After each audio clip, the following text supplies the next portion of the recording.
Hey coaches, here for weeks 7 to 9 for Tornado Tumblers of Spring 2023. I would say this set of exercises requires a lot of knowledge on modifications. I think that it's important that we know what we can offer kids for a challenge and to keep them safe, and kind of read the lesson plan ahead and try to read your class in advance and make sure you have the right things in mind. You might need to give only the hardest direction or only the easiest one, and then kind of pick out individuals to do harder things or easier things. So I would say be prepared. I also would say that some of these items require different amounts of time, where you might get through a station really quick and not through others, so you really have to pay attention and look for kids who are maybe getting bored while other kids are struggling on other stations. This is a day where you might finish a little bit early and need to use those suggestions from the bottom half of page 15 in the doc for what to fill the end of your class with if the stations have run their course and you need to be done with those.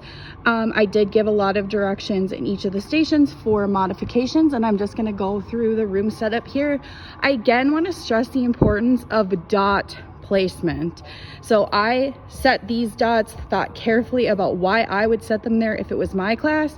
And then you also need to realize once the class starts, if your dot placement is not effective, please move the dot. Think about where kids could fall on each other, could kick each other under the chin because they're standing too close. Put them off to the side instead of directly behind things, and just pay attention, because sometimes it's the best plans we think that work, and then once it's actually functioning, we need to make adjustments. So over here by this orange dot, I set up for them to practice pull-ups on the purple bar or climb the rope. So climbing the rope could be easy and fun for some kids and the most scary thing in the world for some kids, so I would not force any kid to do it.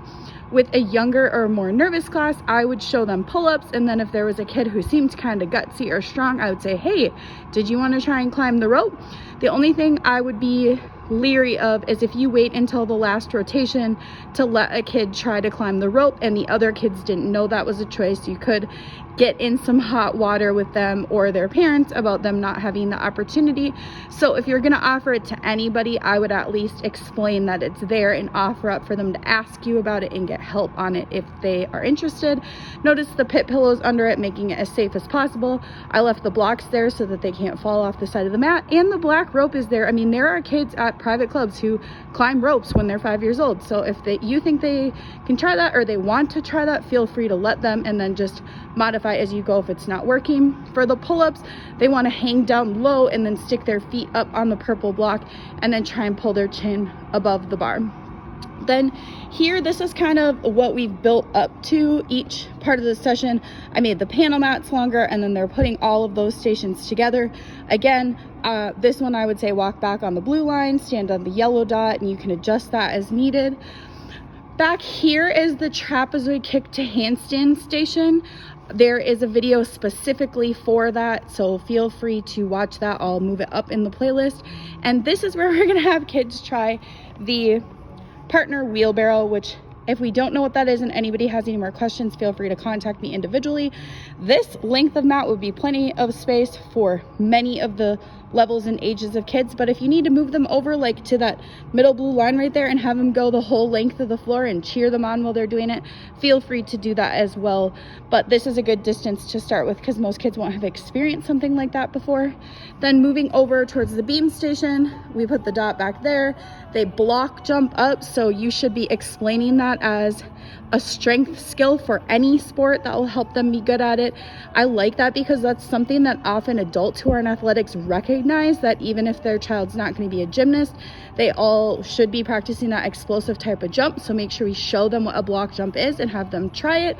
If they're struggling, that's really high for some kids, so you could try and switch it out with a yellow block if they're struggling, or put a little panel mat for them like right here so they could jump off of it so it's not so high up, and then be teaching them the straddle jump, stick, finish, soldier. So it's really got a lot going on if you think about it, and a lot to coach. I know that's one where kids kind of rush through it and kind of might act bored quickly, but if you look at it as teaching a strength exercise, teaching a straddle jump, and teaching a stick position and why that's important, there's a lot to talk to them about.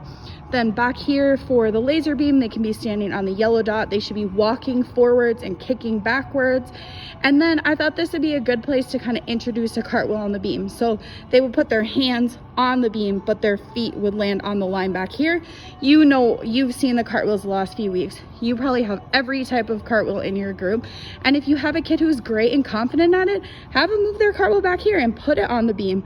Or you could even take a kid and teach them a round off dismount there and land both feet on the line at the same time. But that will have to be kind of a get to know your class. And then I also put in the lesson plan how you could have them kind of puddle jumper off the end and make them not feel uncomfortable that they don't know how to do that yet.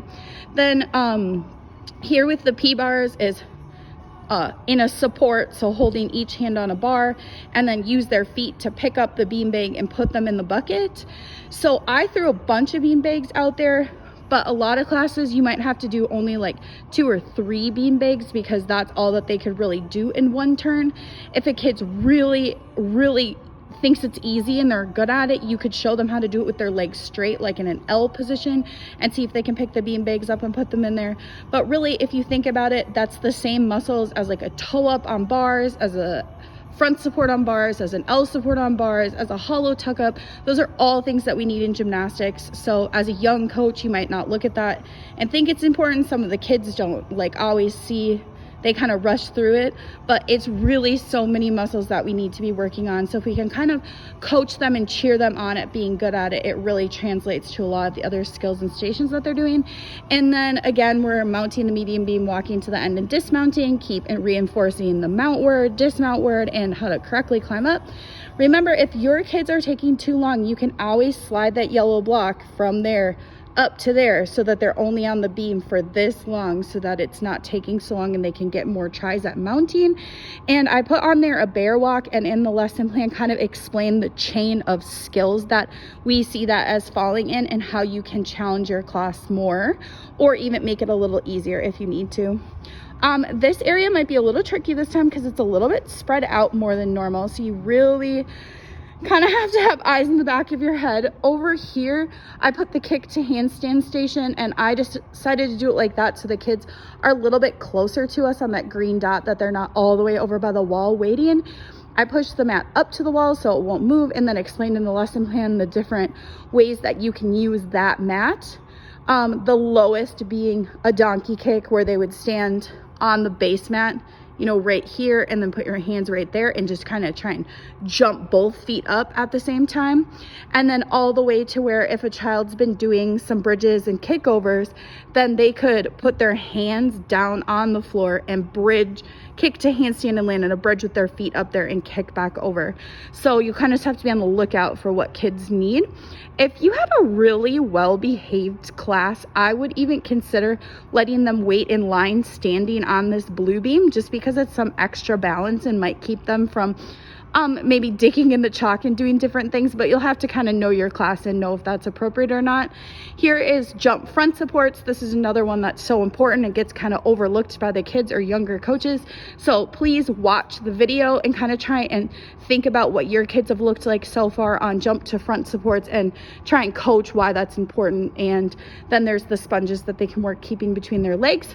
This bar is where we're doing front support, bat hang front support, which is really spotting a back hip circle without the cast into it, and making sure that when they're in that bat hang, they're looking at their feet. Some kids will be very nervous on this one, and that's okay. You can spot them on a pullover and a forward roll to chin hang instead, but I think it's a good experience to start spotting that circling around the bar, feel the mistakes that they make, feel how you can correct them, and get them kind of started, and you started at teaching and correcting and spotting a back hip circle.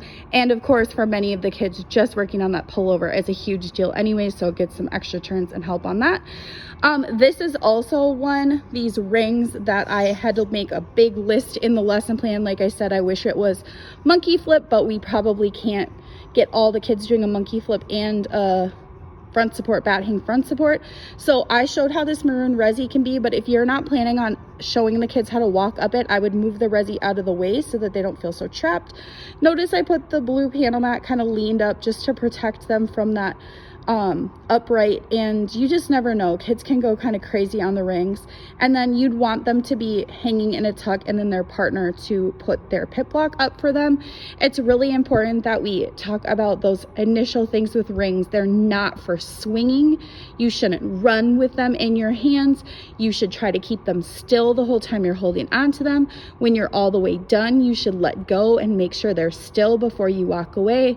They really hurt when they hit you in the head, and kids don't think about it until they've already been hit in the head. So I would make sure to at least go through that list of rules. The parents will be sitting right there and they can hear you go through it. So when their kid is the one crying because they got hit in the head with a ring, they know and you know that you warned them and it was their mistake, and hopefully that won't be your experience. I would move the rings for each class as you see fit. When their rings are really low, it's hard to do a tuck because you have to hold your feet up higher. So with a tuck hang, it's nicer if they're a little bit higher up. I would say kind of holding it about their like forehead level is pretty good for both skills. But once you get used to moving them, they're pretty easy too. So I would test yourself out on that and then kind of assess your class and go from there. I did screenshot the bottom half of that page 15 for some reminders on what you can do with your class if you feel like you have time left over and you're not sure what to do. And then, of course, as always, contact me throughout the week if you need any help with the new stuff. Talk to you soon. Bye.